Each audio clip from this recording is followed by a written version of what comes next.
Hi everyone, I'm doing an Instagram live and I am inviting a friend. Let's see if I can do this. And I'm gonna find it. I'm gonna do it. It's gonna be a thing that I do. If I knew how to do it, that would even be better. No, no. Hi everyone, it's not Will Wheaton. No. Okay, Kurt. I think Oh, there you hello. are. Hello, Hello. Kurt. Hello. I'm How are okay. you? How are you? I'm doing well. You know, Kurt, I'm like the least technically advanced human that there is. Um, Oh, no, I think I've got you beat. but we're making this happen, you and me. I'm trying to pull up, trying to do all the things. Hey, Miles, can you go get me my laptop? You're just seeing all the goods here. I did. Well, I like to support charities, and I saw that you were offering this in support of a charity. So I said, yes, that sounds good. Okay, there's And I, so many things I want to ask you. So, first of all, I'm looking mostly at your collarbone up to your eyeballs. If you'd like to share with us what the top of your head looks like, you could. There oh, we okay, go. Okay, there we go. there. Well, that's mostly now just the top of your head, but that's good. We're getting there. Oh, oh, Perfect. okay, Stop. So, there. first of all, I wanna say thank you so much for your interest in participating in this.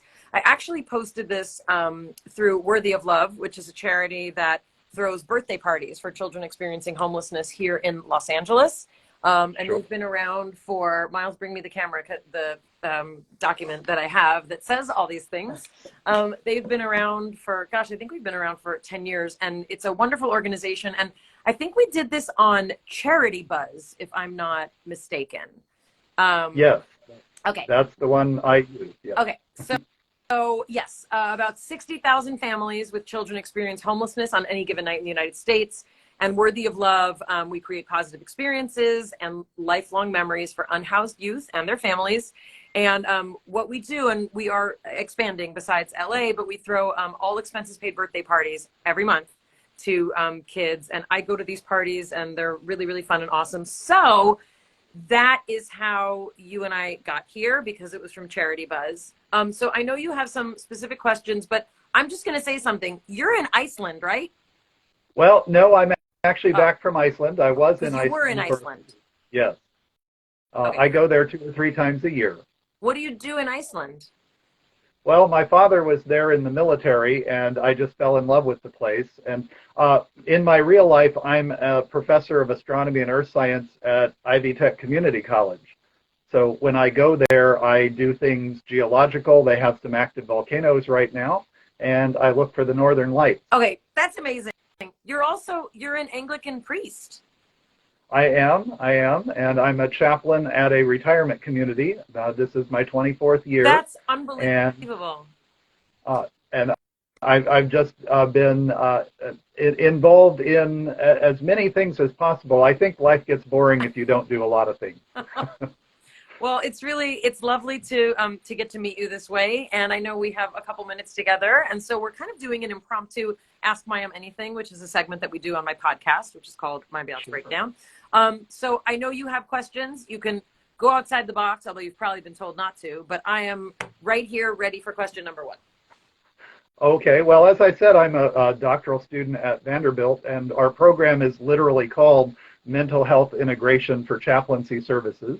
And we study things that chaplains can use for making us better in relating to people at hospitals, prisons, retirement communities, other such things.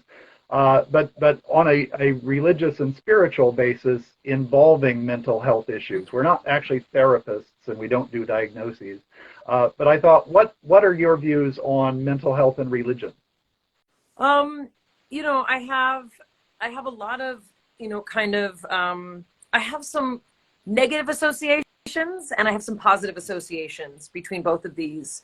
I come from a religious tradition. I'm Jewish. I was raised Jewish, so I'm ethnically Jewish, and I do happen to also be an observantish person.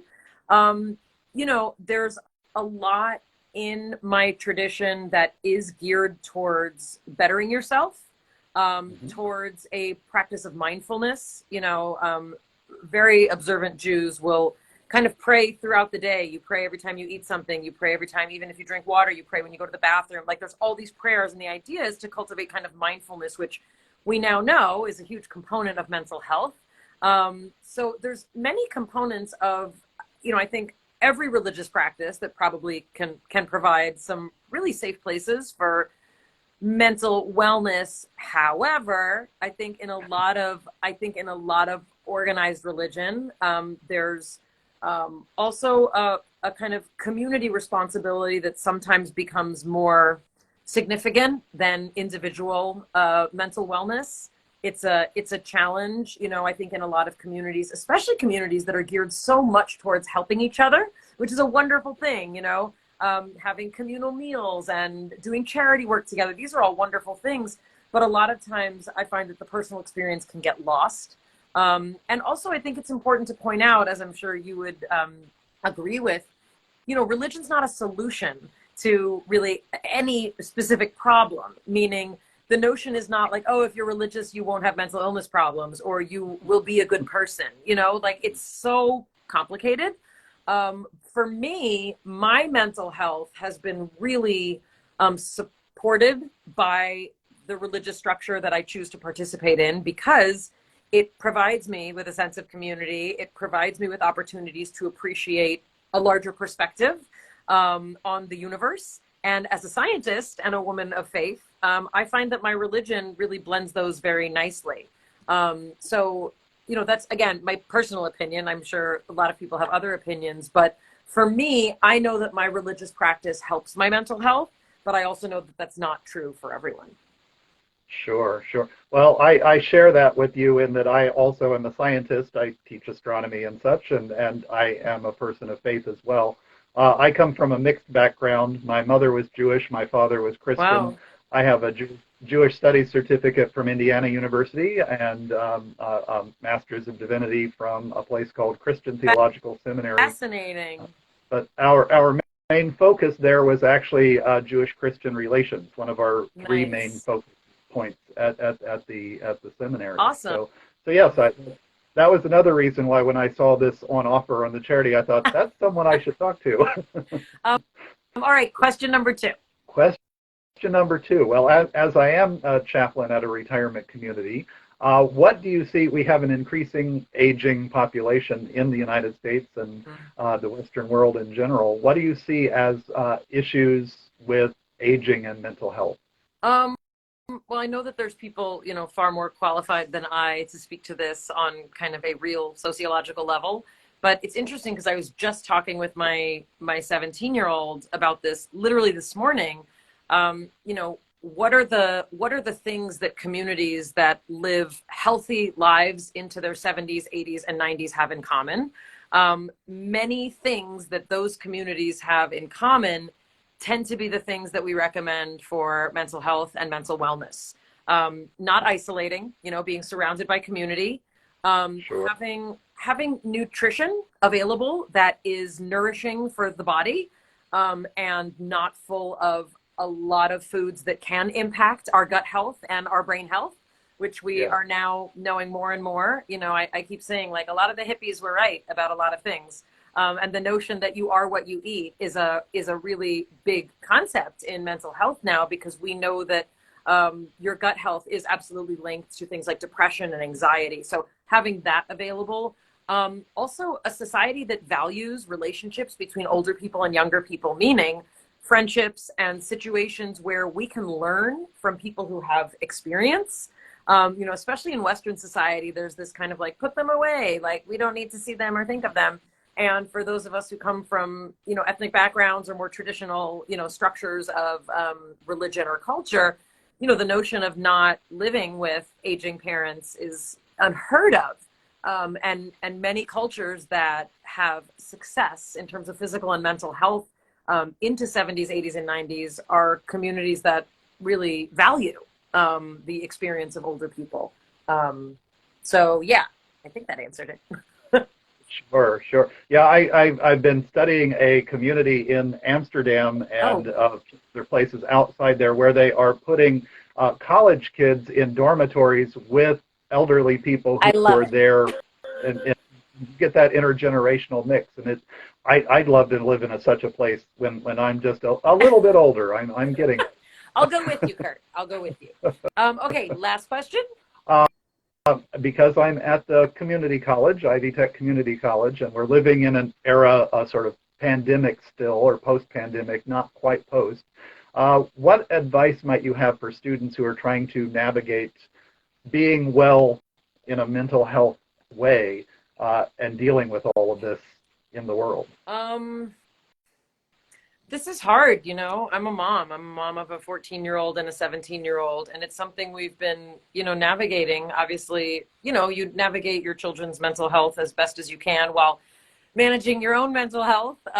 But COVID has certainly been an exceptional challenge. And, for kids who tend towards isolating or, not feeling comfortable expressing themselves, I think it's been a real challenge. And I think for kids who are naturally charismatic, social, and really, really thrive on interactions with other individuals, it's also been a tremendous challenge. I think that one of the things that we've tried to focus on just in our family, and my 17-year-old's over there, he can scoff, or he's turning away so I can't see his face. I think we've learned a different sort of need for appreciation of simple things. Being home together, cooking, I'm big on doing chores and kind of cleaning up the house and fixing things that we've been putting off. And so a lot of that happened during COVID. But there's been a lot of emotional processing. It's really hard not to just say, like, everybody go to your rooms and play video games and be on your phones. I've really been fighting it. And, I am now that person who has realized that the amount of time I've been spending, on my phone and on social media, especially during COVID, was really not healthy for my mental health. And that's been hard because it's the easiest way to kind of be distracted and just like scroll and scroll and scroll and scroll. But I've had to start limiting it. I've had to start looking, and am encouraging and continuing to fight with my children about kind of monitoring that, because constantly comparing yourself to other people is something I do even not on the phone or on social media. So it kind of only, felt more intense. And there's an element of kind of boredom that for those of us, Kurt, I think we might be similar ages, for those of us who grew up at a time when we didn't have the ability to have video games and phones, boredom was a source of inspiration for all sorts of creativity. So anyway, I think that that's something we've focused on, and it's been hard. It's been really hard. I'm not going to say that it's not. And the reason that, my partner, Jonathan Cohen, and I started Mayim Bialik's Breakdown was exactly for this reason, because it was during COVID where we were feeling like, gosh, we have so much experience in therapy and all these things, and we still feel out of control. Our mental health, my mental health felt like it was taking a dive. We're in isolation and there's all this anticipatory anxiety about what's going to happen in the world. And that's gotten better, but it's still pretty intense. And I think for teenagers, especially for young people, for college students, the world seems a little bit intimidating right now. It's not, it's kind of scary. So it's also interesting as a person who works in entertainment, where I'm like trying to make people laugh. And like, I'm trying to, on Call Me Kat, this show that I work on, like we try and just provide people a break from that. It is still hard, though. It's still hard to see the news, in America in particular, and see what goes on here every day. It's a complicated world. I feel like we're not ending on a positive note, but I feel positive about the kind of connections people continue to make. And really, really nice that I get to talk to you as well. Sure. Well, thank you very much. For about half a decade, I was a stand-up comic, so I know about trying to make people laugh. I don't know that I want to do it in post-COVID times. It's very hard to be funny now, let me tell you. It was hard enough before. Well, thank you so much for all the service that you do, and I have a very tender place in my heart for people who work with older folks, and it sounds like you do really beautiful work. So thank you. And may whatever higher power you identify with continue to bless you with good health and all the things that you want. And thank you for donating to Worthy of Love and to Charity Buzz for for Worthy of Love. And you may have some new followers. I don't know. I think people find you very fascinating. You're a unicorn. What can I say? You got a lot of fun things about you. Well, thank you very much, and I appreciate this, and live long and prosper as well. Same to you. Take care. Bye-bye. Bye.